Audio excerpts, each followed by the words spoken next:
अस्सलाम वालेकुम students. I hope बेटा आप सब लोग खैर आफियत से होंगे। आप सब स्टूडेंट्स को जो पार्ट 2 के हैं उनको मैं आरबी ट्यूटोरियल में खुशामदीद कहती हूँ।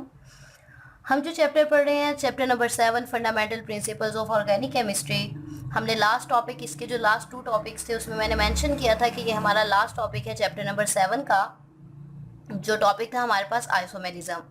अगर हम थोड़ा सा लास्ट लेक्चर्स को रिव्यू करें तो आइसोमेरिज्म में हमने स्टडी किया था कि बेसिकली आइसोमेरिज्म क्या होती है कि दो या दो से ज़्यादा कंपाउंड, टू और more than two compounds if having same molecular formula but different structure formula. Means क्या था कि मॉलिक्यूल मीन एटम्स की तादाद तो दोनों कंपाउंड्स में सेम हो लेकिन उनकी जो अरेंजमेंट हो वो क्या होती जाए, चेंज होती जाए। तो एक ही कंपोनेंट के हमारे पास आगे डिफरेंट तरह के मजीद कंपोनेंट्स बन जाते हैं, कंपाउंड्स बन जाते हैं जिनको हम कहते हैं these are called as isomers. First of all हमने आइसोमेरिज्म स्टडी किया था। सेकंड वन हमने आइसोमेरिज्म की टाइप स्टडी की थी जिसमें हमने मेंशन किया था कि आइसोमेरिज्म की बेसिकली दो टाइप्स होती हैं, जिसमें एक को नाम दिया था हमने स्ट्रक्चरल आइसोमेरिज्म और दूसरे को हमने आइसोमर्स का। और दूसरी टाइप क्या थी हमारे पास, this one is a geometrical isomerism और जिसको हम नाम देते हैं सिस ट्रांस आइसोमेरिज्म का। स्ट्रक्चरल आइसोमेरिज्म में हमने उसकी फर्दर 5 टाइप्स पढ़ी थी जिनमें चेन आइसोमेरिज्म था, फंक्शनल ग्रुप आइसोमेरिज्म था, पोजीशन आइसोमेरिज्म था, मेटामेरिज्म, टाटोमेरिज्म, जो कि दोनों बहुत इंपॉर्टेंट डेफिनेशन थी। इनको हमने विद एग्जांपल स्टडी किया था। आज जो हम स्टडी करेंगे आज के लेक्चर में, हम जो लास्ट हमारे पास टाइप है आइसोमेरिज्म की, that is a cis trans isomerism और ज्योमेट्री आइसोमेरिज्म। हम इसको स्टडी करेंगे, उसकी एग्जांपल देखेंगे और फिर हम इसमें स्टडी करेंगे कि कौन से कंपाउंड्स हैं, कौन से हाइड्रोकार्बन्स हैं जो कि सिस ट्रांस या ज्योमेट्रिकल आइसोमेरिज्म दे सकते हैं और कौन से ऐसे कंपाउंड हैं जो कि सिस ट्रांस आइसोमेरिज्म नहीं कर सकते। तो बेटा हम अपना लेक्चर स्टार्ट करते हैं। फर्स्ट ऑफ ऑल हम मेंशन करते हैं कि आइसोमेरिज्म क्या होते हैं। आइसोमेरिज्म हमारे पास एक ऐसा फिनोमिना है जिसमें हम मेंशन करते हैं मीन्स हम मेंशन करते हैं compounds, more than one compound, या हम वन कंपाउंड को मेंशन करते हैं या more than one compounds having same molecular formula. कैसे कंपाउंड जिनका मॉलिक्यूलर मतलब टू और more than two compounds have same molecular formula but different, mention करते हैं डिफरेंट स्ट्रक्चर फार्मूला। कि स्ट्रक्चर फार्मूला किसको कहा जाता है, जिसमें मॉलिक्यूल्स में एटम्स की अरेंजमेंट तो चेंज होती जाए लेकिन जो एटम्स की तादाद है वो क्या रहे, सेम रहे। इसको हम कहते हैं, इस फिनोमिना को क्या नाम दिया जाता है, दिस फिनोमिना या this process is called as isomerism. और इसके नतीजे में जो हमारे पास कंपाउंड्स बनते हैं उनको हम क्या कहते हैं, these are called as isomers. ये मैं एक्चुअल में रिव्यू मेंशन कर रही हूँ। हमने आइसोमेरिज्म देखी थी, उसके बाद हमने इसकी फर्दर 2 टाइप्स देखी थी कि आइसोमेरिज्म की 2 टाइप्स होती हैं जिसमें हमने एक मेंशन किया था, first one is called as structure isomerism. Structure isomerism की हमने आगे डिफरेंट टाइप्स देखी थी, अब मैं वो यहाँ पे मेंशन नहीं करूँगी, अभी मैं बोलते वक्त उसको रिव्यू कर चुकी हूँ। और नेक्स्ट वन हमने देखी थी, जो टाइप स्टडी की थी, this one is called as geometrical isomerism. और ज्योमेट्रिकल आइसोमेरिज्म का सेकेंड नेम क्या होता है, this one is also called as cis trans isomerism. ठीक है जी। आज का जो हमारा टॉपिक है, आज का हमारा टॉपिक बेस करता है ज्योमेट्रिकल आइसोमेरिज्म और सिस ट्रांस आइसोमेरिज्म पे। तो फर्स्ट ऑफ ऑल हम यहाँ पे एक्सप्लेन करेंगे कि what is mean by the cis trans isomerism. यहाँ पे मैं हेडिंग दे देती हूँ कि हम मेंशन करने वाले हैं सिस ट्रांस आइसोमेरिज्म की डेफिनेशन। कि हम पहले एक्सप्लेन करेंगे कि एक्चुअल में ये ज्योमेट्रिकल आइसोमेरिज्म या सिस ट्रांस आइसोमेरिज्म होती क्या है। ठीक है जी। अब इसकी डेफिनेशन कुछ इस तरह से है, द आइसोमेरिज्म, मैं प्रॉपर डेफिनेशन इसकी राइट करूंगी, जरा आपने फोकस रखना है।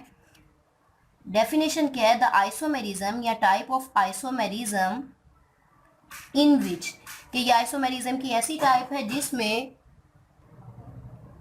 इन विच कंपाउंड्स के मतलब जो कंपाउंड्स हैं पोसेस, वो रखते हैं सेम, यहाँ पे आपने गौर करना है, same molecular formula, molecular formula भी सेम रहेगा एंड सेम ही इसका क्या रहेगा, same molecular formula and structure formula. अब यहाँ तक हमने क्या स्टडी किया है कि जो ज्योमेट्रिकल आइसोमेरिज्म है या फिर जो सिस ट्रांस आइसोमेरिज्म है, ये आइसोमेरिज्म की वो टाइप है जिसमें मॉलिक्यूलर फार्मूला और स्ट्रक्चर फार्मूला तो सेम रहता है। तो चेंज कहाँ पे आता है, चेंज यहाँ पे जो आएगा, हम इसको राइट करते हैं बट डिफर। डिफर मीन कि ये एक दूसरे के लिहाज से डिफरेंट होते हैं, but differ with respect to the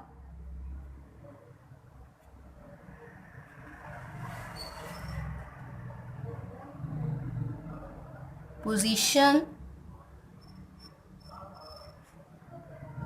of identical groups in space। अब जब हम हिब्रिडाइजेशन को स्टडी कर रहे थे, मैंने तब भी मेंशन किया था, आपको एक चीज़ एक्सप्लेन की थी कि जब हम बात करते हैं स्पेस की, तो स्पेस की बात करने का मतलब होता है कि हम 3 डायमेंशनल एक्सिस की बात कर रहे हैं। मीन हम स्पेस की बात कर रहे हैं तो हम एक्स एक्सिस को भी कंसीडर कर रहे हैं, हम वाई एक्सिस को भी कंसीडर कर रहे हैं, हम जी एक्सिस को भी कंसीडर कर रहे हैं। जैसे कि हमने यहाँ पे नेम पढ़ा था ज्योमेट्रिकल आइसोमेरिज्म, तो हिब्रिडाइजेशन में मैंने आपको ज्योमेट्री की डेफिनेशन एक्सप्लेन की थी कि ज्योमेट्री बेसिकली क्या होती है, या ओरिएंटेशन बेसिकली क्या होती है, कि जब हम किसी चीज़ की अरेंजमेंट को स्पेस के अकॉर्डिंग स्टडी करते हैं, मतलब we discuss the arrangement of any element any compound according in space. और स्पेस की बात है, हम उस कंपाउंड की डायरेक्शन को, उसकी अरेंजमेंट को स्टडी कर रहे हैं long X Y and Z axis. जब X Y and Z axis को के लॉन्ग स्टडी कर रहे हैं, इट मीन हम स्पेस में स्टडी कर रहे हैं। जब स्पेस में स्टडी कर रहे हैं तो इट्स मीन हम ज्योमेट्री को स्टडी कर रहे हैं। ठीक है, तो अब हम ये डेफिनेशन हमें क्या मेंशन करती है, ये डेफिनेशन हमें ये बताती है कि मॉलिक्यूलर फार्मूला भी सेम रहेगा। ठीक है जी, मॉलिक्यूलर फार्मूला भी सेम रहेगा, स्ट्रक्चर भी सेम रहेगा, लेकिन चेंज कहाँ पे आएगा, चेंज आएगा पोजीशन में, उन ग्रुप्स की पोजीशन में जिसको, और किसके अलॉन्ग चेंज आएगा, X Y and Z axis के अलॉन्ग चेंज आएगा। और इस आइसोमेरिज्म को हम क्या नाम देते हैं, this isomerism is called as a cis trans isomerism. और जो कंपाउंड्स बनेंगे उनको हम क्या नाम देंगे, these compounds are called as a, मतलब इसके नतीजे में जो रिजल्टिंग कंपाउंड्स, और इसके नतीजे में जो हमारे पास कंपाउंड्स बनेंगे आर कॉल्ड एज, उनको हम नाम देते हैं, these are called as cis trans isomer. उसको हम क्या नाम देते हैं, इस प्रोसेस को सिस ट्रांस आइसोमेरिज्म। और इसके नतीजे में जो कंपाउंड बनेंगे these are called as a cis trans isomers. अच्छा जी, यहाँ पे हमने पढ़ ली इसकी डेफिनेशन। अब हम देखते हैं कि सिस ट्रांस आइसोमेरिज्म के लिए बेसिक रिक्वायरमेंट्स कौन सी होती है, मीन जिसकी कंडीशंस कौन सी होती हैं। तो हम यहाँ पे एक हेडिंग दे लेते हैं ताकि आपको समझ आ जाए, अच्छे से याद रहे। Conditions for formation of cis trans isomer. ठीक है, सिस ट्रांस आइसोमर के बनने के लिए हमारे पास किन शराइत का पूरा होना ज़रूरी है। तो बेसिकली जो हमारे पास शराइत, जब हम कंडीशंस की बात कर रहे हैं, तो यहाँ पे हमारे पास 2 कंडीशंस का पूरा होना ज़रूरी है। फर्स्ट कंडीशन इस तरह से है, अगर हम उसकी हेडिंग देते हैं तो this one is called as a restricted, ये मैं हेडिंग दे रही हूँ, ठीक है, याद रखिएगा, रेस्ट्रिक्टेड रोटेशन अराउंड आ डबल बॉन्ड। अभी मैं इसकी हेडिंग को एक्सप्लेन करूंगी आपको। हमने फर्स्ट कंडीशन क्या मेंशन की है कि जो रोटेशन होती है वो डबल बॉन्ड के अराउंड क्या रहनी चाहिए, रिस्ट्रिक्टेड। रिस्ट्रिक्टेड का मतलब होता है कि जब भी अरेंजमेंट में चेंज आएगा वो किसके अकॉर्डिंग आएगा, डबल बॉन्ड वाले कंपाउंड। डबल बॉन्ड वाले कंपाउंड्स हम किसे कहते हैं, मीन्स हम बात करते हैं कि सिस ट्रांस आइसोमर्स के लिए अल्कीन्स का होना ज़रूरी है। ठीक है जी, अब अल्कीन्स का होना किस तरह से ज़रूरी है, जैसे जस्ट सपोज मैं एक एग्जाम्पल देती हूँ आपको कि अगर हमारे पास अल्कीन है, this one is called as a, मैं ब्यूटीन की एग्जांपल दे देती हूँ। हम यहाँ पे मेंशन कर लेते हैं 2 ब्यूटीन। ठीक है जी, अब 2 ब्यूटीन का स्ट्रक्चर क्या होता है, ब्यूटा किसको मेंशन करता है, ब्यूटा मेंशन करता है कि आपके पास 4 कार्बन होनी चाहिए। ठीक है, हम यहाँ पे ड्रा कर लेते हैं 1 2 3 4 4, मतलब हमने 4 कार्बन ड्रा कर लिया। अब इसको नंबरिंग दे देते हैं 1 2 3 4। अब 2 ब्यूटीन है तो 2 ब्यूटीन का मतलब है कि दूसरे कार्बन के साथ, ब्यूटीन किसको मेंशन करता है, डबल बॉन्ड को मेंशन करता है। तो 2 ब्यूटीन का क्या मतलब है कि सेकंड कार्बन के साथ यहाँ पे कौन सा बॉन्ड है, डबल बॉन्ड है।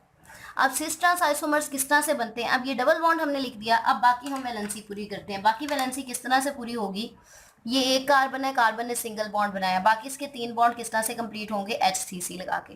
ठीक है जी, ये सेकंड कार्बन है, 2 बॉन्ड बन चुके हैं, तीसरा बॉन्ड इस कार्बन के साथ है, तो जो इसका 4th बॉन्ड है वो किस तरह से कंप्लीट होगा, हाइड्रोजन लगा के। यहाँ पे भी सेम कंडीशन है, यहाँ पे भी जो 4th बॉन्ड होगा वो किस तरह से कंप्लीट होगा, हाइड्रोजन लगा के। अब इस कार्बन का सिंगल बॉन्ड है तो इसके 3 बॉन्ड किस तरह से कंप्लीट होंगे, CH3। अब अगर हम इसकी अरेंजमेंट मेंशन करते हैं along 3 axis, X Y and Z axis, तो वो किस तरह से होगी, आपने क्या करना है कि ये जो 2 डबल बॉन्ड वाली कार्बन है इसको इस तरह से ड्रा करना है, C डबल बॉन्ड C।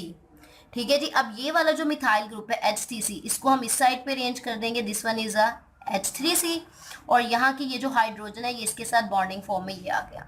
अब देखा जाए स्ट्रक्चर सेम ही है कि ये कार्बन हमने सेकंड नीचे ड्रा कर दी, यहाँ पे जो H3C था उसको एज इट इज ड्रा कर दिया, और ये जो हाइड्रोजन था यहाँ पे बॉन्ड की फॉर्म में हमने इस तरह से लगा दिया। सेम कंडीशन इधर जाएगी, यहाँ पे इस साइड पे क्या आ जाएगा, हाइड्रोजन, और इस साइड पे क्या आ गया, CH3। अब समझना क्या है, पहले तो चीज़ आपने ये समझनी है कि सिस ट्रांस आइसोमर है क्या। सिस का मतलब होता है, ये वाली जो टर्म है ना सिस, सिस किसको मेंशन करती है, सिस मीन सेम, ठीक है जी। और ट्रांस का मतलब क्या होता है, ट्रांस मीन डिफरेंट।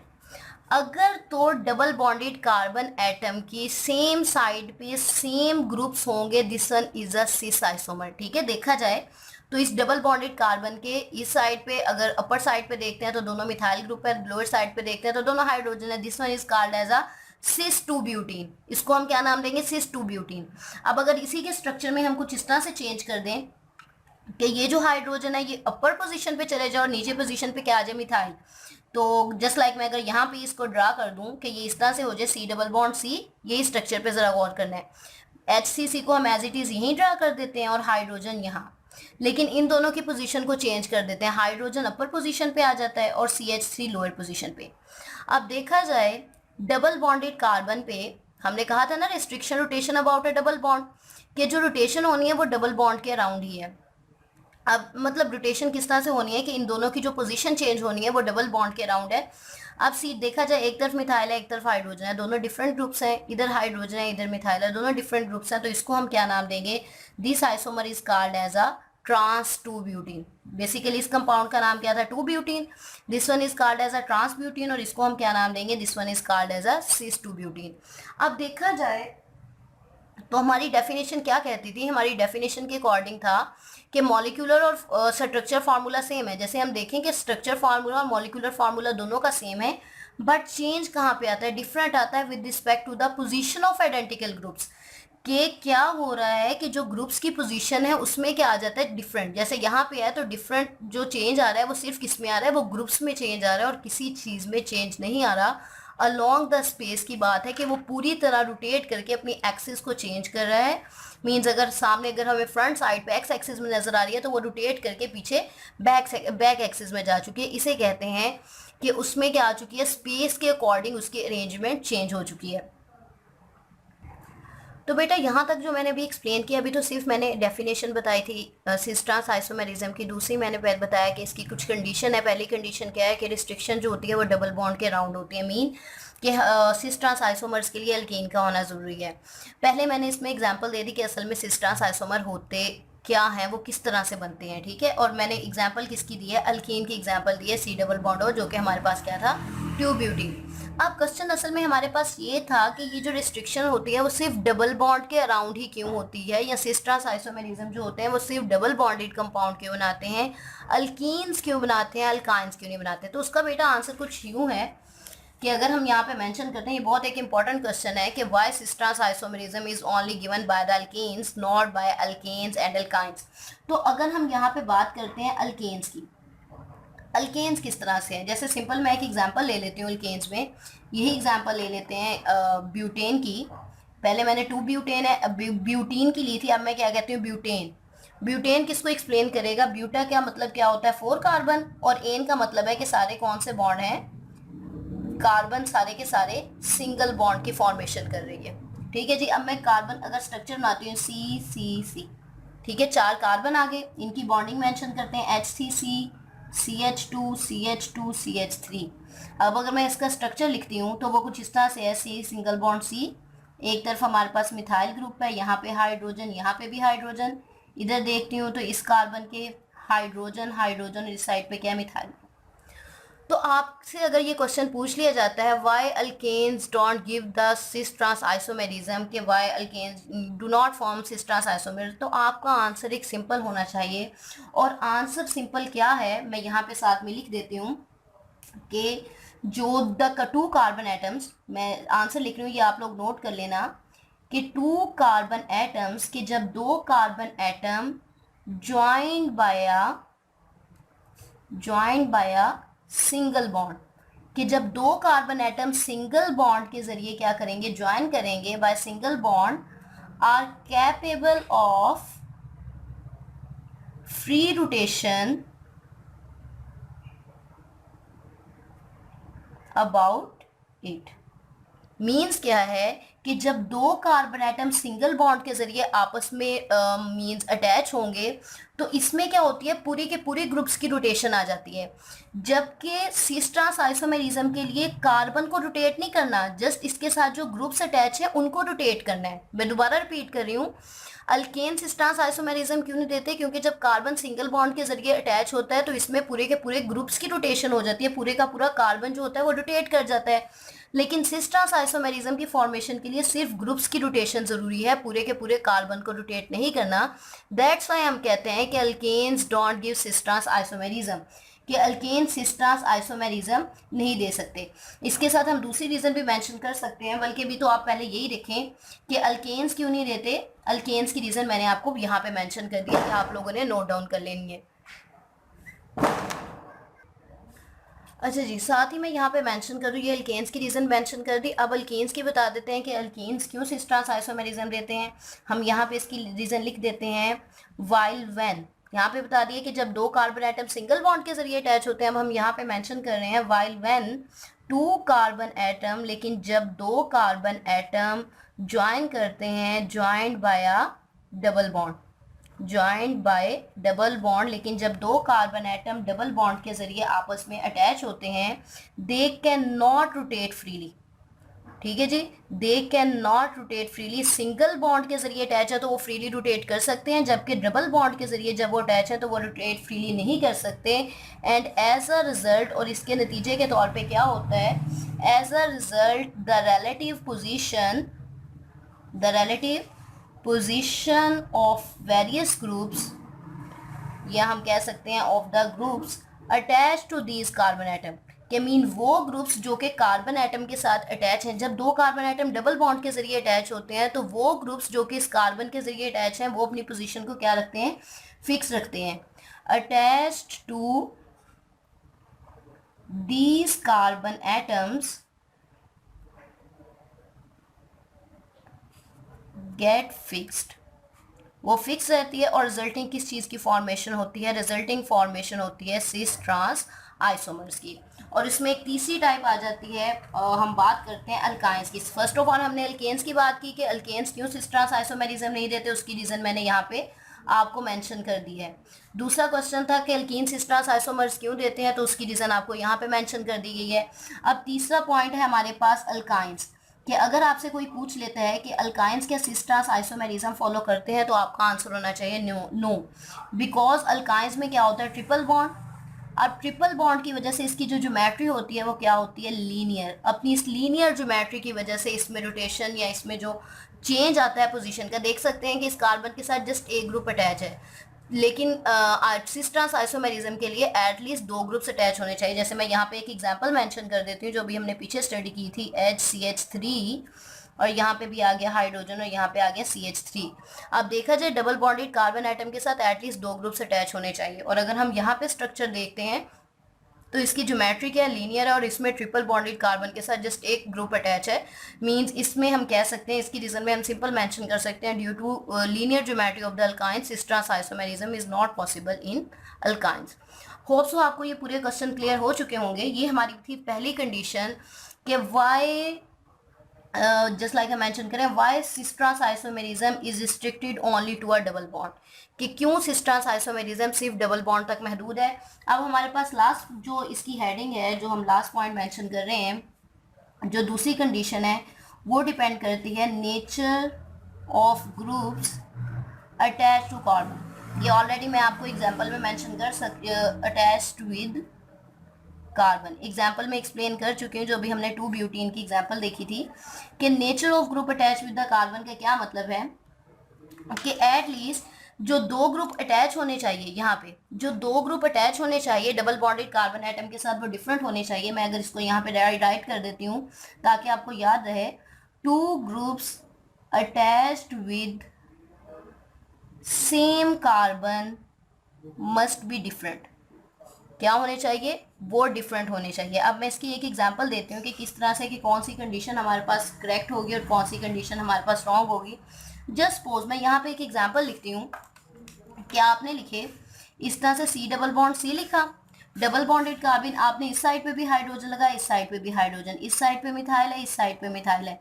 तो आप देख रहे हैं कि एक कार्बन एटम के साथ दोनों सेम ग्रुप अटैच है। अगर एक ही कार्बन एटम के साथ दोनों सेम ग्रुप अटैच हैं तो मीन ये सिस्टर्स आइसोमेरिज्म नहीं दे सकते। इधर भी देखें तो एक कार्बन के साथ दोनों सेम ग्रुप अटैच है, तो इसमें सिस्टर्स आइसोमेरिज्म पॉसिबल ही नहीं है। सिस्टर्स आइसोमेरिज्म कब पॉसिबल है, जब एक कार्बन के साथ दो डिफरेंट ग्रुप अटैच होंगे। ठीक है जी, तो ये हमारे पास कौन सा आइसोमर है, ये ट्रांस आइसोमर है, क्योंकि देख रहे हैं कि दोनों कार्बन की एक साइड पे डिफरेंट ग्रुप अटैच है। और इसी का सिस कैसे बनेगा, C double bond C, hydrogen hydrogen, और यहाँ पे हमारे पास क्या आ रहा है, मिथाइल मिथाइल के डबल बॉन्डेड कार्बन एटम की अपर साइड पे भी सेम ग्रुप है, लोअर साइड पे भी सेम ग्रुप है। इसको हम क्या नाम देते हैं, this one is called as a cis isomer and this one is called as a trans isomer. Cis isomer को याद रखने का एक तरीका ये है कि जैसे जस्ट सपोज एक थोड़ा सा हम निमोनिक ही कह सकते हैं, सिस के एंड पे क्या आ रहा है, एस आ रहा है, तो एस को हम अपने याद रखने के लिए, ऐसा ये कोई रूल नहीं है, अपने याद रखने के लिए हम क्या नाम देते हैं, सिस मीन सेम। एस किसको मेंशन कर रहे हैं, सेम को, तो मीन्स सिस आइसोमर वो होगा जिसमें डबल बॉन्डेड कार्बन एटम की एक साइड पे सेम सेम ग्रुप्स होंगे। This one is called as cis isomer और other then it is called as a trans isomer. तो बेटा यहाँ पे हमारा टॉपिक हो जाता है कंप्लीट। आई होप सो आपको ये कम्प्लीटली समझ आ चुका होगा। अगर फिर भी इस टॉपिक से रिलेटेड आपका कोई क्वेश्चन हो तो आप कमेंट सेक्शन में पूछ सकते हैं। मैं रिपीट कर रही हूँ, हमने आज के लेक्चर में पढ़ा आइसोमेरिज्म को रिवाइज किया, सिस ट्रांस आइसोमेरिज्म को डिफाइन किया और बहुत इंपॉर्टेंट क्वेश्चन देखा। और वो इंपॉर्टेंट क्वेश्चन क्या था, वाई रिस्ट्रिक्शन ऑफ वाई मतलब why cis trans isomerism is restricted around a double bond. ठीक है, उसके अकॉर्डिंग मैंने अल्केन में रीजन मेंशन की, अल्कीन में रीजन मेंशन की, अल्काइन में रीजन मेंशन की, एंड नेक्स्ट वन हमारी सेकंड कंडीशन जो थी उसको एक्सप्लेन किया। आई होप आपको क्लियर हो चुका होगा। फिर भी कोई क्वेश्चन हो तो आप पूछ सकते हैं। Thank you so much.